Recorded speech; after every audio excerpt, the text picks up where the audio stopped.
Welcome. If you use the ATS app, you'll need to authorize stock sales. Today, I'll guide you through generating your CDSL TPN for the first time. Let's start. First, start from your holdings or portfolio page.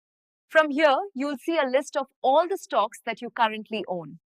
To begin the process, you must first attempt to sell a stock. I'll select one I want to sell and simply tap Exit Authorization before placing the order. This is a mandatory security step required by SEBI. After you confirm the quantity and proceed, the app will automatically redirect you to the official CDSL verification page. If this is your first time doing this, you won't have a TPN yet. So, it's very important to ignore the main entry box. Instead, look for the link right below that says, "Click here to generate PIN," and be sure to tap on that. Step 1 is to enter your BOID. Your BOID is your unique 16-digit Demat account number. Step 2, enter your PAN number. Just type in your permanent account number carefully. Step 3, enter the CAPTCHA.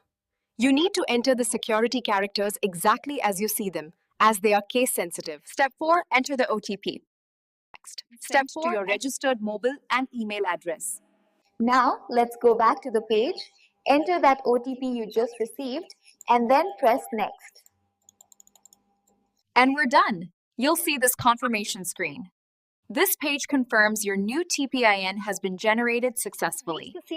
So what's next? You can now go back to the ATS app and repeat the sell process to authorize your stocks. And that's it. Happy investing with ATS. To reach the